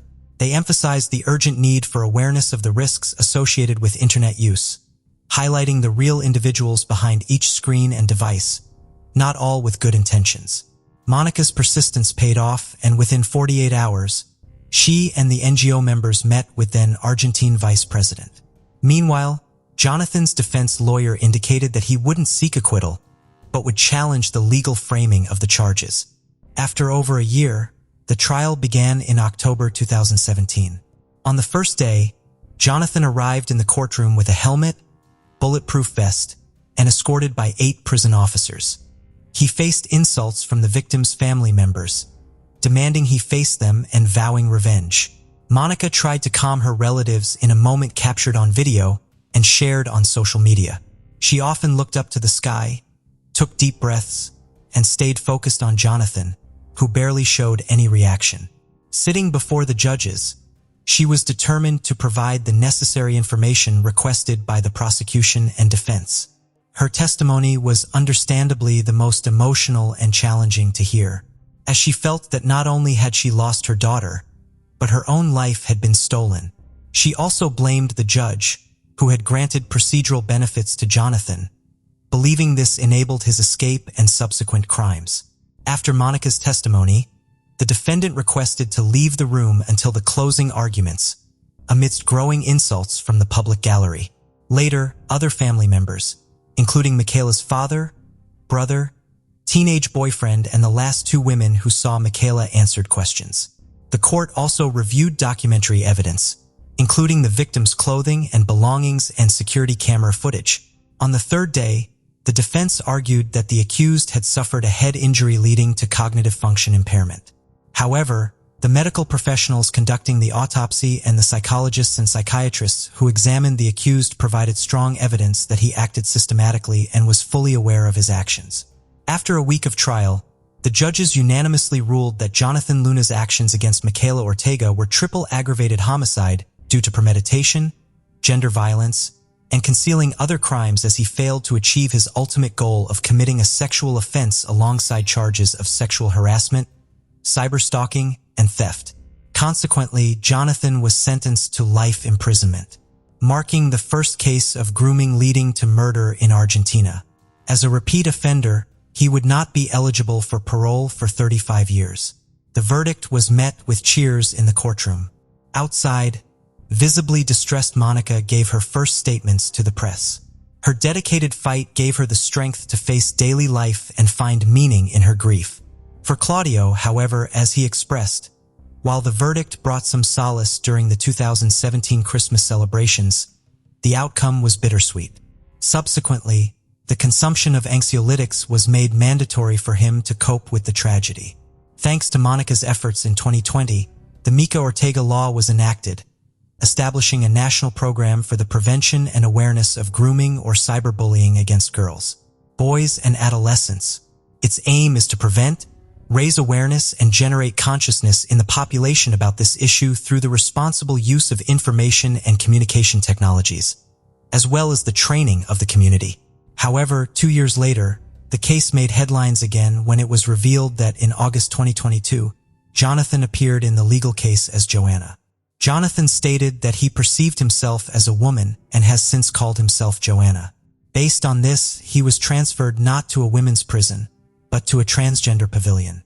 While acknowledging that self-perception is indeed a personal decision, the Ortega family's lawyer expressed that neither she nor Monica were informed about what was happening with the man who took Michaela's life. Regarding the possibility of Jonathan receiving a reduced sentence, if it's proven he identified as a woman at the time of the incident, the lawyer doesn't believe it's likely to succeed. She mentioned that despite undergoing various therapies and evaluations, the accused never expressed anything about his gender identity. This raised suspicions among their clients, especially Monica. They demanded to know what kind of exams were conducted, how the case was framed, and what it was based on. In front of the cameras, Monica was more direct. She expressed feeling terrible, not just for losing her daughter, but also feeling deceived by the justice system. At that point, her determination to educate more people, especially parents and children, about cyberbullying became stronger than ever. In May 2023, Jonathan formally requested to be transferred to a women's pavilion. After, another irregularity involving Jonathan surfaced. Monica publicly reported that Jonathan had a cell phone in the prison he was housed in. This information about the dangerous inmate's privileges was shared through a fake social media profile, showing not just photos but also mentioning his social media accounts and ongoing use of the phone for scams. Following Monica's complaint through her lawyer, authorities analyzed the photos and confirmed that the signal originated from inside the prison, proving that the images were real and indeed, Jonathan had a cell phone.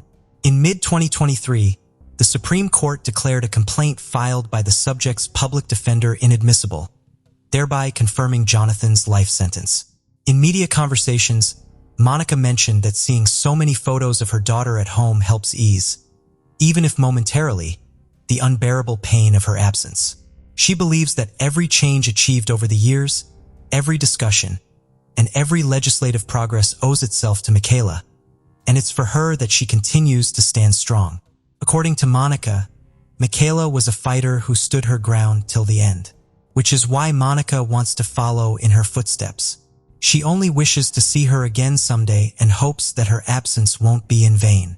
Until that moment comes, she's convinced that behind a star, her daughter is watching over her. Case of Soni Millbrook. Soni Millbrook was born in Memphis, Tennessee, USA on February 15, 1981. She grew up in a close-knit family with 2 sisters, 3 brothers, and a large extended family, which allowed her to form a strong bond with her cousin Jenny during her teenage years. In 1998, at the age of 17, Sony became a popular student at her high school. The same year, she met Lelth Moody, a man in his 20s, and began a romantic relationship with him. Unfortunately, the relationship turned out to be abusive, and Eltha's violent behavior left visible marks on Sony's body. Despite this, they had 4 children together, 3 girls and a boy named after Elth. A year later, in 1999, Sony's mother noticed a bruise on her chest. Sony confessed that the bruise was caused by her friend, Leith, who was controlling and often tried to isolate her from her friends and family. In the same year, Sony moved into an apartment in the Fraser neighborhood of Memphis. However, her new home was soon vandalized, with furniture slashed, clothes missing, the television destroyed, food smeared on the walls, and personal hygiene products scattered everywhere, including down the stairs. On the mirror, someone had written, "Kiki loves you" in red nail polish, with Kiki being Leith's nickname. On October 31st, 2000, Sony, her cousin Pamela, and Leith went to a bar called Mirage. While they were there, Leith slapped Sony and threw a drink in her face. Sony and Pamela left the bar and sat in the car, where Sony was visibly shaken and trembling. She asked Pamela to take her home before Leith arrived. Once home, Sony locked and chained the door. An hour later, Leith showed up, yelling and banging on the door.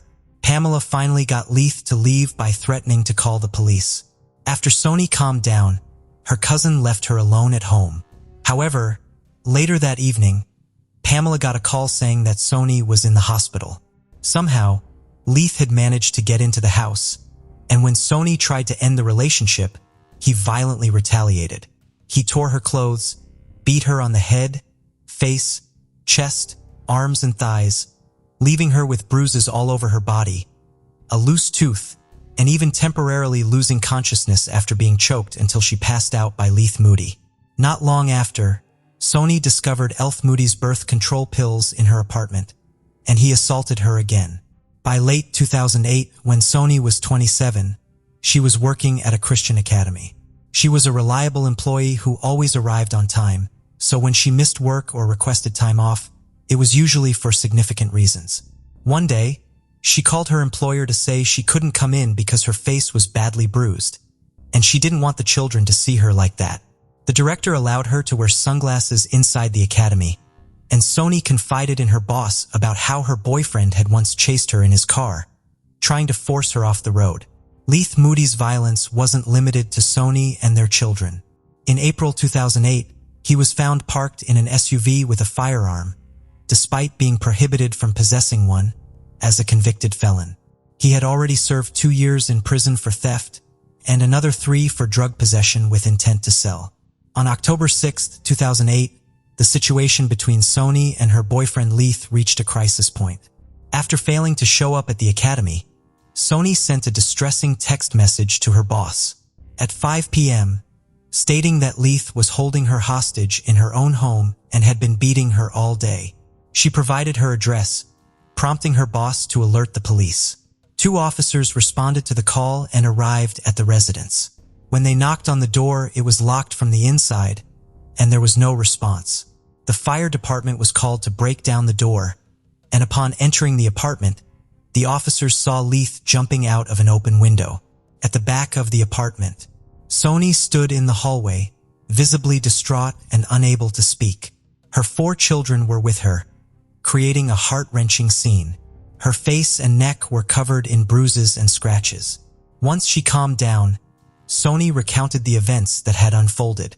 She and Leith had started arguing, and he had refused to let her leave the house. Sony explained that they had not answered the door earlier, because Leith had forbidden her or the children from approaching it or the windows. He had even hurt one of their children by grabbing him and had prevented her from taking him to the hospital.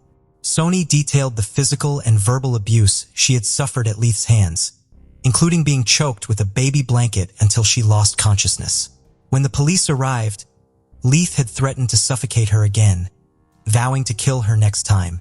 Although the officers searched the area, they were unable to find Leith. Sony and her children eventually left the house in her car.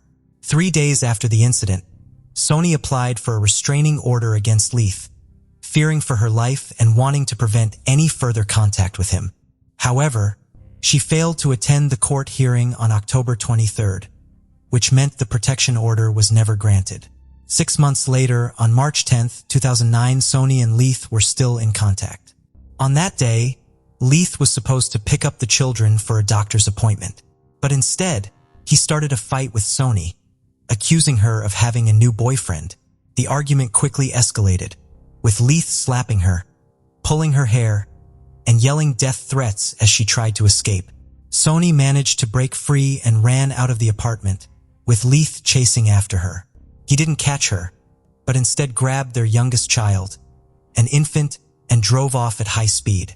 A police patrol, responding to the domestic disturbance, arrived just as Leith was fleeing. The officers attempted to stop him, but he evaded them and escaped.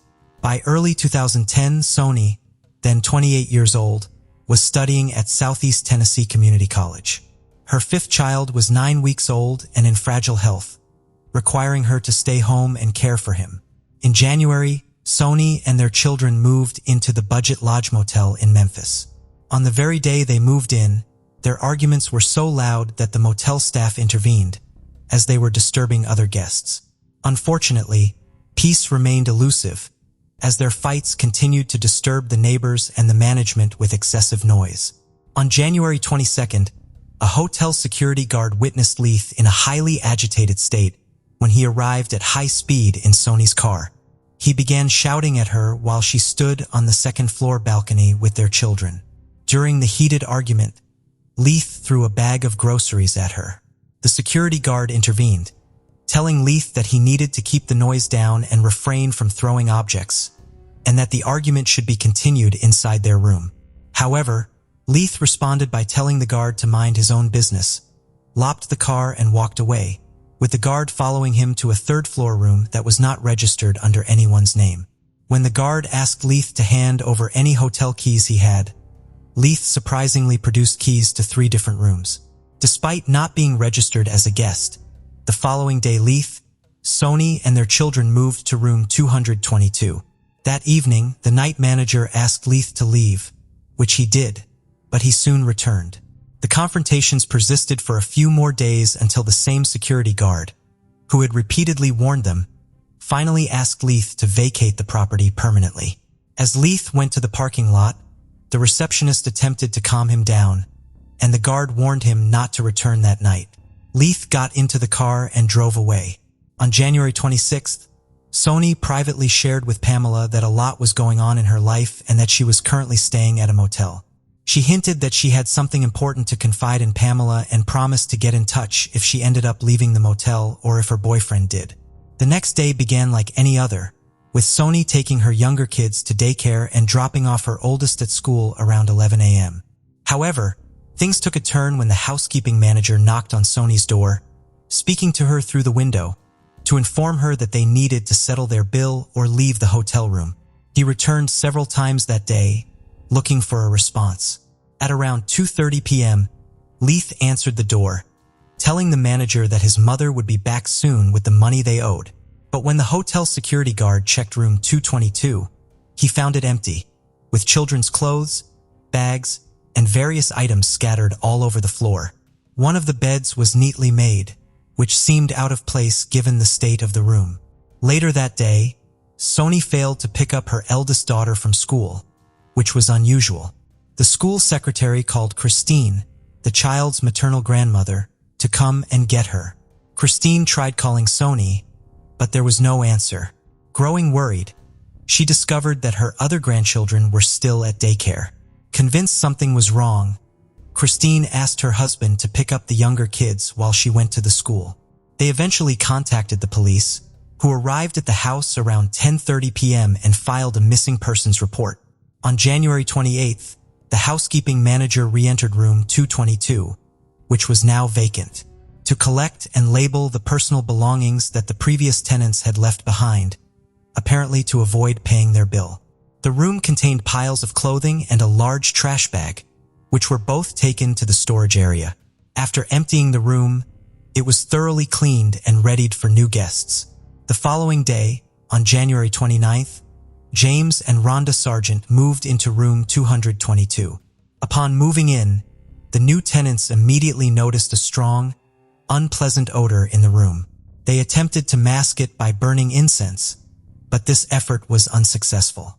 During their search for the source of the smell, they discovered that the previous tenants had also tried to hide it, as evidenced by the scented tissues they found stuck in the tiles and ceiling vents. The smell was most pronounced when someone sat on the bed.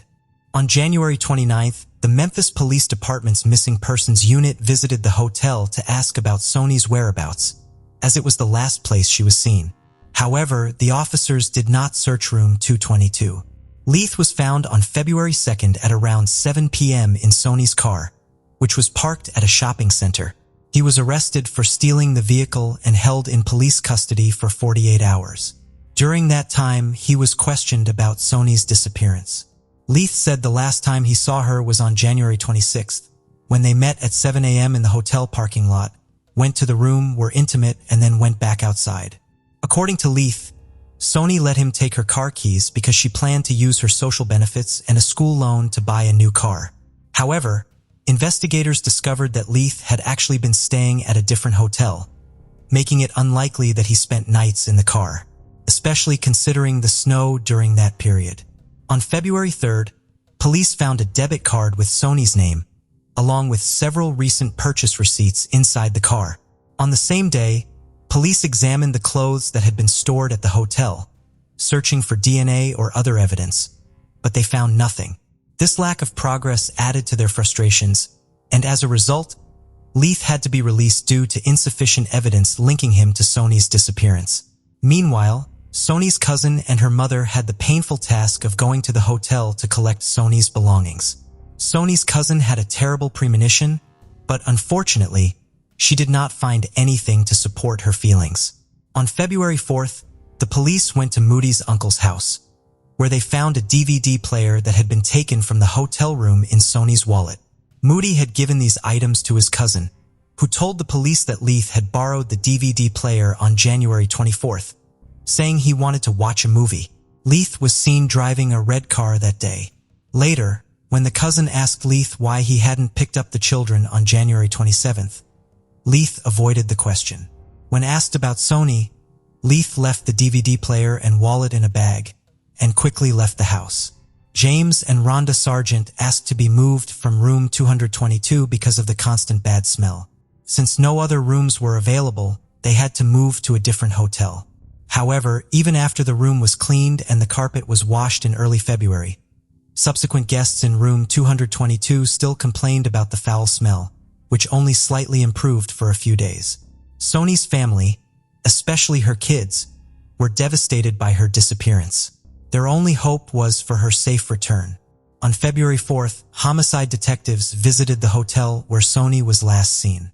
By then, her room had been occupied and cleaned at least 3 times. The detectives didn't enter the room, but asked the staff if they had noticed anything unusual, and all said no. On February 7th, James and Rhonda, probably relatives or friends of Soni, returned to the hotel and changed rooms 3 times, including one night in room 222, which was the same room Soni had stayed in. They told the management that the rooms still smelled bad. In March, a deeper cleaning of room 222 was carried out, including the carpets, bedding, bathroom curtains, and window drapes. But to everyone's surprise, the smell didn't go away, it got stronger. The manager talked to the security guard about the issue, and during their conversation, they remembered that Soni had vanished at the end of January. The guard recalled the events from that time and suggested that the manager check room 222 for signs of blood or cleaning products. 10 minutes later, the manager returned and asked the guard to come with him. What they found was horrifying. The 2 men walked into the room to find that the manager had removed the mattress from one bed, leaving only the frame behind. The lower part of the bed frame had a built-in enclosure, which prevented the space underneath from being used as a storage area. However, when they lifted the box spring, they discovered a large empty space that could conceal anything. As they peered through the solid edges of the frame, they stumbled upon a gruesome sight, a decomposing body. They immediately called the police, who arrived at the scene shortly after. Upon inspection, the bed frame was found to have marks all over it, with 2 broken wooden areas near the headboard. A towel and a cloth bag were discovered between the legs of the body, which was dressed in a shirt, but was naked from the waist down.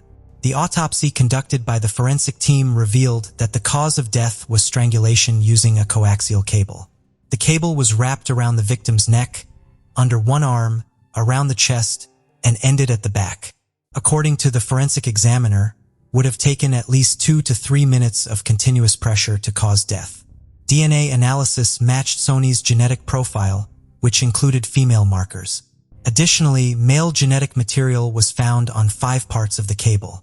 The main theory was that Sony was already dead when she was reported missing, and that Leith had used the coaxial cable from the DVD player he had borrowed from his cousin, suggesting premeditation. Leith was detained by the police shortly after, although not for the discovery of Sony's body. He was arrested on a separate charge of possessing a firearm, despite a prior felony conviction. Despite this, he was considered a person of interest at the time of his arrest, as he was the last person seen with Sony alive. Furthermore, he was found in Sony's car when he was arrested and taken to the detention facility in Mason on March 18th. The police have launched an internal investigation to find out why the case took such an unusual turn. They acknowledged that the family deserved answers and explained that despite their eagerness to solve the case, the officers had taken a wrong turn that led them away from the room. The police also stated that they had never dealt with a situation like this before, saying that the discovery was more astonishing than fiction, and highlighted the tragedy of domestic violence. However, they regretted that the room had been cleaned and rented out multiple times since Sony's death, which made it difficult for them to collect evidence. Rhonda, one of the first tenants to occupy the room where Sony's body was found, expressed skepticism about the police explanation when she spoke to the media. She pointed out that if the officers had asked to enter the room during their January visit, she and her husband would have let them in. Rhonda argued that unlike her and her husband, the officers should have been able to recognize the smell of a decomposing body and found Sony much sooner. Finally, the time arrived to bid a loving and dignified farewell to Sony. On March 24th, her funeral took place. Following her death, Sony's children were placed in the care of her sister and brother-in-law. By April 1st, they had begun the process of obtaining legal guardianship of the children. She acknowledged that while the children were the primary victims of the tragedy, the lives of all family members were severely disrupted. She vowed that although she couldn't bring her sister back, she was resolute in providing for Sony's children, ensuring they received the necessities like food, clothing, and toys, and keeping them together as a family unit. Sony had benefited from a social program that refilled her debit card for grocery purchases on a regular basis. Shortly before her disappearance, the card was replenished as part of her tax refund. The police were able to track the card's movements, which led them to Leith, who was found with the card. Their investigation showed that the card was used on February 1st, for days after Sony went missing. At a convenience store she regularly visited on the 1st of each month to withdraw cash using her electronic benefit transfer card. The police visited the store and asked the owner to share the footage from the 16 security cameras. The surveillance system had captured footage of a man wearing yellow clothing using Sony's card at 11:38 a.m. on February 1st. He bought a bottle of orange juice, withdrew some cash, and purchased a cigar. After making the purchases, the man returned to a car driven by another person. In February 2014, nearly 4.5 years after the crime, Leith's trial finally began. By this time, the budget lodge hotel where the couple had stayed had closed down. Leith maintained his innocence, while the prosecutor described the events as a tragic and ugly culmination of a tumultuous relationship. In contrast, the defense attorney highlighted the lack of concrete evidence, including witnesses and physical proof, and disputed the prosecution's speculations. The defense attorney brought to attention a crucial piece of evidence, a fingerprint found on the bed frame that did not belong to Leith, suggesting the possibility of an alternate perpetrator. He also mentioned that Sony had been involved with other men in the past, which could have led to her murder. The attorney emphasized that Leith had no prior arrests for domestic violence against Sony. Furthermore, He revealed that Sony had moved back in with Leith due to a rat infestation at a relative's house where she was previously staying. On February 6th, a video was shown in court which captured Leith using a prepaid Sony card just 4 days after the murder. While the defense team suggested that Leith's calm behavior during the transaction suggested he was innocent, the prosecution saw it as a sign of a cold-blooded and ruthless individual who was unbothered by the crime he had allegedly committed. On February 7, 2014, Leith was found guilty of first-degree murder and was sentenced to life in prison. 3 days later, on February 10th, Leith appealed the sentence, arguing that the court had made an error by considering his past history of domestic violence, and that the evidence presented was insufficient. However, on July 7, 2015, the Tennessee Court of Criminal Appeals upheld the conviction, confirming the sentence. Isla Belle Reynolds was born April 4, 2010 to Trista Reynolds and Justin DiPietro. On the night of December 16, 2011, Isla was with her father at his home at 29 Violet Avenue in Waterville, Maine. He lived with his mother, his sister, and his sister's infant daughter. But that night, Justin's mother wasn't home and his girlfriend Courtney Roberts and her son were staying over. Justin would put 20-month-old Isla to bed at 8 p.m. This was the last time she was ever seen again. The night she went missing, there were 3 adults in the small home: Justin, his sister, and his girlfriend. Justin called the police at 8:50 the next morning to report her missing. Investigators found Isla's blood in multiple places in the DiPietro's home, including her first-floor bedroom and his basement bedroom, which is where he slept that night with his girlfriend and her child. His sister and his sister's child slept on the first floor. In late fall 2011, Isla's mother Trista decided voluntarily to enter treatment for substance abuse. Before entering the rehab program, Trista arranged for her sister to take care of Isla with the help of Trista's mother. But Justin's family contacted DHS and claimed that Isla was supposed to be in his care, though there was never a formal custody arrangement.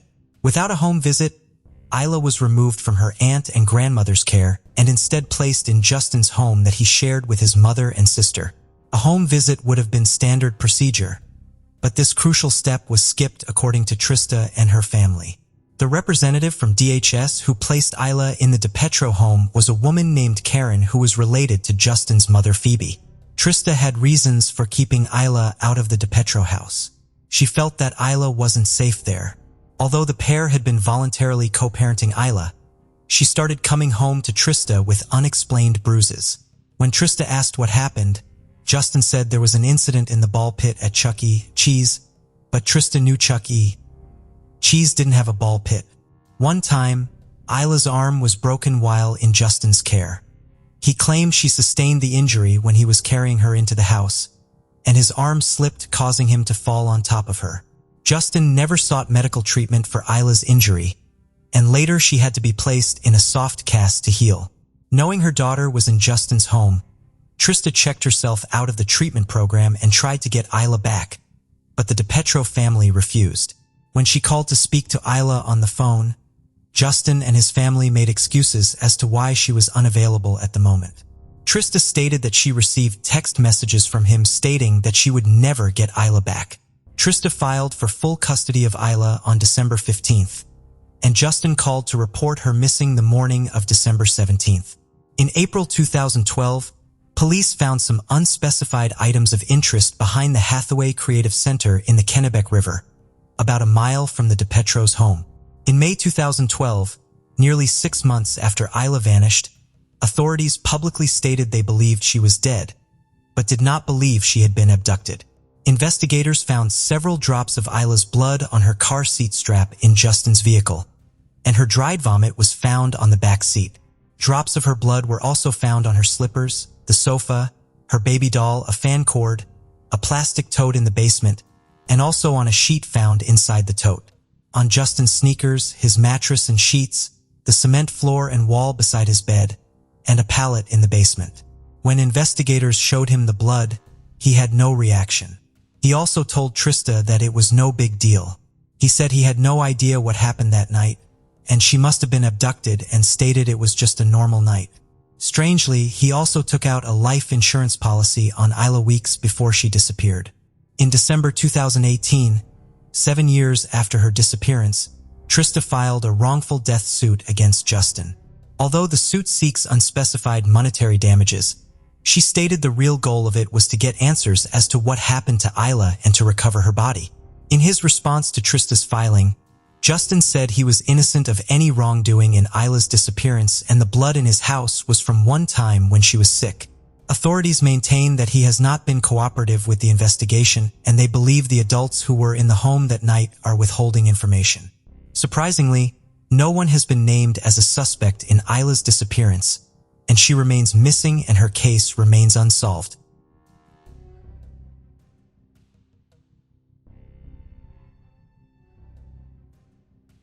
On December 7, 1985, Armand and Lorraine Peltier led their Siberian husky named Paka outside their home in Frenchville, Maine, right across the river from Canada. At some point in the early morning hours, a woman delivered a full-term baby girl on a gravel pit access road near the intersection of US Route 1 and Peltier Avenue in Frenchville and then drove or was driven away, leaving the infant behind as temperatures were well below zero. Mr. Peltier said that not long after letting their dog out, she came back and kept pounding at the door's window to get back in. He said he went to go look and could not believe what he saw. He would say he thought it was a rag doll at first, but then he realized it was actually a newborn baby. Mrs. Peltier remembers a cute little girl with reddish blonde hair that they were later told weighed 6 pounds, 8 ounces. The baby had very recently died and still had the umbilical cord attached, although police did not know if the baby was born alive. When authorities arrived on the scene, they found a large amount of blood, placenta, and boot prints. An autopsy was performed and the cause of death was listed as exposure. It was 30 degrees below zero the night before and officials said she could not have lived more than 30 minutes in that temperature. The Peltiers believed the cries of the infant or its scent led Paka right to her and said Paka carried her so carefully by her head right to our back steps. In 1985, investigators told the Peltiers that any wounds caused by Paka in no way contributed to the baby's death. Sheriff James Midori said there were some wounds in her head, but they were completely superficial and he noted the dog did nothing to hurt the little baby. An officer at the scene said a vehicle must have driven in because of the tracks found in the snow. He also said there was frozen blood found in the snow along with footprints and near those were the dog tracks. He said he turned and followed the dog's tracks right to the house where it had dropped the baby by the door. The gravel pit was not far off the road, and so the baby must have been abandoned in the middle of the night, or as the officer noted, the person would have been in plain view. The vehicle was determined to be small in size, and the mother of the baby was suspected to be from Canada. The media were telling people to be on the lookout for people shopping for items that could be used to control heavy bleeding. Police questioned a couple who had been spotted in a local department store around the time of the incident. The woman reportedly had blood on her pants and was acting distressed. Police immediately released a composite sketch of the couple to the media. The couple were Canadian and came forward and explained that she had gotten her period and were quickly ruled out as the suspects. Other than a description of a small car based on tire tracks found at the scene, police have very little evidence and the trail went cold. The Peltier said they could never have children and would have loved to adopt the baby Jane Doe if she had survived. They were very saddened that the mother had left the baby in the snow instead of leaving her on their doorstep. The Peltiers moved to Bangor in the summer of 1986 and Paka lived to be 12 years old before dying of cancer in 1987. This baby is known in the Doe Network and Namas as the Rustock County baby Jane Doe, but no composite sketch of the baby exists. The case remains open and is still under investigation and as of today remains unsolved.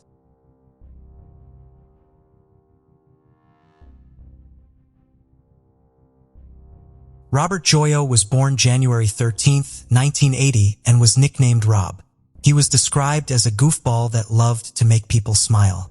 He enjoyed football and horseback riding in Cape Cod where he was born. Around his sophomore year of high school, his grades began to slip and so his coaches removed him from the football team and told him to get his grades up. Football had been incredibly important in his life and without it, he began to struggle to find purpose. That's when he found himself getting into more and more trouble. At some point during all of this, his family decided to move away from the large city of Houston, Texas, to the more isolated town of Gorham, Maine. Rob would go from a very large school in Houston to a much smaller school in Gorham with very cliquish groups. With Rob being 18 and only having a couple months left of high school, he would get in an apartment on April 3, 1998 in Portland, Maine with his friend Andre. That same day, he would go with his father to buy a Ford Bronco that he found. Earlier that day, Rob played basketball with his younger brother, Mark, for a few hours. His mom bought several bags of groceries for Rob, and when he drove away that day, nobody knew that his first night of freedom would actually be his last. He never even got to spend one night in his new apartment. That night, Rob dropped off his car and belongings at his new apartment and went out with his friends to the Metropolis Dance Club on Forest Avenue in Portland, a popular under-21 club. While at the club, his friend Michael got into an argument with another group of young men. It was bad enough that his girlfriend Monique suggested that they needed to leave as she had heard the other group was looking to fight. Rob and his friends hopped into a van and drove to the 24-hour Denny's on Congress Street where the crowds always went to after the club closed. When Rob and Michael and the rest of their group made it to Denny's around 1 a.m., they found 3 cars of guys waiting for them in the parking lot. While Rob and the others waited in the van, his friend Michael got out of the vehicle and was met by a guy named PT suddenly. Someone from behind PT lunged forward and punched Michael, who dropped to the ground and slid under the van. Rob and the other passengers got out of the vehicle to help, only to find themselves surrounded by dozens of people. Rob ended up fighting with an 18-year-old professed gang member named Kevin Janasco. Rob and his other friends got pulled apart, and they were all engaged in their own isolated fights in the parking lot. Most of Rob's friends scattered. Some even ran away from the scene, but Rob was left trying to fight off several people. Sometime during the commotion, Rob's shirt was pulled up over his head and then he was stabbed. When the sound of police could be heard, the crowd dispersed, leaving Rob lying on the ground bleeding to death. By the time police arrived, he had lost way too much blood and was pronounced dead at the scene. Although nearly 100 people scattered, there was still about 50 people nearby, but no one came forward as an eyewitness to who stabbed and killed him. The initial police investigation included interviews of about 60 people, and they were able to piece together some of the details of the evening, but details were still murky. The police discovered that the rival group was either affiliated with or full-fledged members of the Southeast Asian and Cambodian gang called the Tiny Rascals. An investigation revealed that in the first car, a red Mustang, was 15-year-old Siha Srey, Sam Kim, Tana Ork, and Siha's brother. In the second car, a blue compact, was PT Kevin Janasco and at least 3 other people. And finally, a dark Toyota car within Massachusetts plates was driven by Sam Kim's brother and had 3 guys with him from Boston, and the vehicle they were driving had weapons in its trunk. The knife that killed Rob was left behind in the parking lot and fingerprints were pulled from it, but investigators could not definitively link them to anyone. That same night, PT, along with Kevin Janasco, who fled the scene in PT's car, was taken into custody for questioning. Rob's blood was all over PT's jacket, but they were both released the following day. The other cars with the Kim brothers, Siha Ray, the men from Boston, and Tana Ork fled the scene and hid in one of the brothers within 2 days of Rob's murder. A suspect started to emerge. A 15-year-old girl came to the Portland police station with her parents to talk to them about a phone call she received after Rob's death. She said that she was talking to 15-year-old Siha Srey, and he confessed to her over the phone that he had stabbed Rob after somebody used racial slurs against him and his friends. Siha initially told police that he wasn't even at Denny's that night. However, another witness, one of Siha's friends, came forward and said that Siha asked him to be his alibi to back up the lie he told police. At age 15, Siha was charged with the murder and spent 18 months behind bars, but he was released after investigators felt there wasn't enough evidence for a conviction. Several years later, Siha was shot and killed in a dispute over drug money. Rob's brother Mark claims he and the police heard several credible accounts that indicate Siha was not the killer and he likely took the fall for someone else. Rob's family is asking witnesses to come forward and finally tell the truth about what happened the night Rob died. But as of today, this case remains unsolved.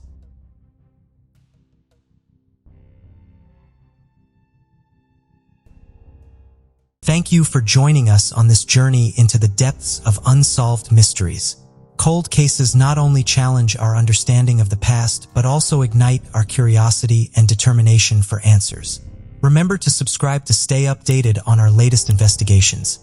And if you have any information regarding the cases we've covered, don't hesitate to reach out. Together, we can shed light on the shadows of the past and bring closure to those who seek it. Until next time, stay vigilant, stay curious, and never stop seeking the truth.